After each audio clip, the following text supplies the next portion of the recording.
బాబాయ్ మీ పేరు? బోస్. బాబాయ్ మరి కూటమి ప్రభుత్వం వచ్చి సంవత్సరం అవుతుంది కదా, సంవత్సరం వరకు పరిపాలన ఎలా ఉంది? ఆదాయం లేదు మనకి, అది ప్రాబ్లం. ఆదాయం ఉంటే రాజధాని సెట్ చేస్తాడు అట్లా. అది నేను చెప్పేది, అంతకుమించి ఏం లేదు. మీ పథకాల గురించి పథకాలన్నీ బెటరే. ఇంపార్టెంట్ ఏంటంటే మనకు రాజధాని అది సెట్ అయిందనుకో మా ఆదాయం పెరుగుద్ది, పథకాలు కొనసాగుతాయి నెక్స్ట్ టైం కూడా. లేదు రాజధాని అట్టగా ఉందనుకోండి ఏమంటారు మనకి ఆదాయం? ఒక ఆదాయ వనరు అనేది రాజధాని. ఇప్పుడు హైదరాబాదు తెలంగాణ సగం పోషిస్తుంది హైదరాబాద్ నగరం. బాబాయ్ మరి హైదరాబాద్ని ఇప్పుడు మీరు అంటున్నారు కదా సగం పోషిస్తుంది అని చెప్పి, మరి అలాగే హైదరాబాద్ని ఒక హైటెక్ సిటీగా మార్చింది మరి చంద్రబాబు నాయుడు గారు. కాదని ఊడండు, శత్రువు కూడా అండ మాట. దాన్ని డెవలప్ చేసి వాళ్ళ ఆదాయ వనరుగా మార్చింది చంద్రబాబు. దానికి ఎవరు అభ్యంతరం పెట్టాల్సిన అవసరం లేదు. అది బాబాయ్ మరి గతంలో జగన్ గారు ఉన్నప్పుడు మరి 3 రాజధానులుగా విభజించాడు కదా, అది తప్పు. ఏదో ఒకటి నువ్వు విశాఖపట్నమా, కర్నూలా, అమరావతి ఏదో ఒకటి సెట్ చేసుకొని చేయాల్సింది.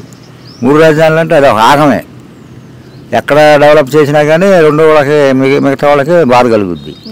కనుక నువ్వు ఇక్కడ కాదనుకున్నప్పుడు విశాఖపట్నం కానీ కర్నూలు చేసినట్టే సరిపోయింది. 3 రాజధానులు అనేది ఒక అనర్థం అన్నమాట, అంతకుమించి లేదు.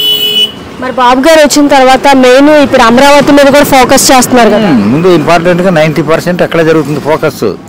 మిగతాది రోడ్లు పొలాన్ని చెప్పి పథకాలని చెప్పేసి చేస్తున్నాడు. 90% కాదు 100% ఇక్కడ కాన్సన్ట్రేషన్ చేసి దీన్ని నిర్మాణం చేసేస్తే రాష్ట్రం బాగుపడుద్ది ఆటోమేటిక్గా. అంతే. రాజధాని లేదే ఇల్లు లేకుండా చెట్టు కింద నిలబోయిన పడుకున్నట్టు అవుతున్నారు, కాపురం చేసినట్టు. అది సంగతి. బాబాయ్ మరి మనకి రాజధాని అవ్వాలంటే ఎవరుంటే అవుతుంది? కేంద్రం పట్టించుకోవాలి. ఎవరున్నా సరే, చంద్రబాబు ఉన్నా జగన్మోహన్ ఉన్నా, కేంద్రం పట్టించుకొని చేయాల్సిన పని ఇది.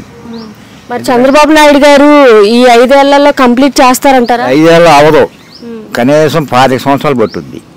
ఎందుకంటే కంపెనీలు రావాలి, హైటెక్ రావాలి, జనం రావాలి.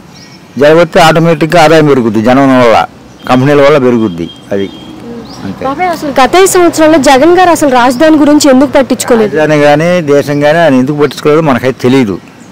ఆయన పని ఆయన చేసుకున్నాడు అంతవరకే. దానికి తగ్గట్టే జనం సమాధానం చెప్పారు. ప్రజలకేమో మంచి పరిపాలన అందించాను, నేను మంచి చేశానని ఆయన అంటున్నాడు. మంచి అంటే ఏం మంచి డెవలప్ అయ్యేది? ఇప్పుడు ఆయన దిగిపోయినాటికి ఏ రోడ్డు బాగోడా, ఎవరేం చేస్తారు? మరి ఈ ప్రభుత్వం వచ్చాక రోడ్లు ఎలా ఉన్నాయి? ఆ రోడ్లు ముందు ఇంపార్టెంట్ రోడ్లు పట్టించుకున్నారు, బాగానే ఉంది, రోడ్లన్నీ బాగుపడ్డాయి. రోడ్లు కూడా మరి జగన్ గారి గవర్నమెంట్ లోనే బాగున్నాయి, వీళ్ళు వచ్చాక పై వేసి డబ్బులు కొట్టుకుంటున్నారని రోజా ఉంటుంది. పైన అయినాయి, కింద అయినాయి, మొత్తం రోడ్లు క్లియర్ అయినాయిగా. ఎట్టన్నా కానీ అంత ముందు కన్నా బెటర్గా ఉండేవి రోడ్లు. అది బాబాయ్ మరి ఒక్క మాటలో ఏం చెప్తారు ఈ ప్రభుత్వం గురించి? ప్రభుత్వం బెటర్గానే ఉంది, మునుపటి గవర్నమెంట్ కన్నా బాగానే ఉంది. పథకాలు కానీ, అభివృద్ధి కానీ, రాజధాని విషయం కానీ. రాజధాని ఇప్పుడు బాగా ఫుల్ ఫోర్స్గా డెవలప్ చేస్తున్నారు, రోడ్లు కానీ ఇతరత్ర కానీ. ఇక జనం అనేది జరాలి, అది జనము కంపెనీలు చేస్తే అప్పుడు బాగుంటుంది. మరి లోకేష్ గారు కూడా ఫోకస్ చేస్తున్నారు కదా ఐటీ పరిశ్రమలు తీసుకురావాలని చెప్పి. ఐటీ అంటే విశాఖపట్నం వైపు చూస్తున్నాడు ఆయన, ముగ్గు ఎక్కువ ఇక్కడికి రావాలి. ఐటీ సెక్షన్లు అక్కడన్నా రాజధాని ఎక్కడంటే కుదరదు. మొత్తం సెక్షన్ అనేది ఇక్కడ ఉండాలి, హైదరాబాద్లో ఎక్కడ ఉంటే కానీ ఆదాయం పెరుగుద్ది. అంతే. మన ఏపీని కూడా చంద్రబాబు నాయుడు గారు ఒక సింగపూర్ లాగా చేస్తాను అని అంటున్నారు కదా. టైం పట్టుద్దమ్మా, అది ఇప్పట్లో కాదు, కనీసం టైం పట్టుద్ది. అది మరి చంద్రబాబు నాయుడు గారు ఒక విజన్ ఉన్న నాయకుడు, సీనియర్ నాయకుడు అని అంటారు కదా, మరి రాబోయే రోజుల్లో జనం ఆదరించట్లే. ఒక్కొక్కసారి జనం ఆదరిస్తే ఆయన మనగాడే, జనం మధ్యలో మళ్ళీ ఇది కొట్టున్నారు, నట్టు కొట్టేస్తున్నారుగా. అది మన ఏపీని మంచి డెవలప్ చేస్తారా? చేయగల సమర్థుడే, కాకపోతే ఆయన వయసు అయిపోతుంది అక్కడ, అది మైనస్ పాయింట్. రాను విశ్రాంతికి వెళ్ళిపోవాలి ఆయన దాదాపుగా. ఇది లొకేషన్ డెవలప్ చేసుకొని ఆయన విశ్రాంతి తీసుకోవటం. ఎందుకంటే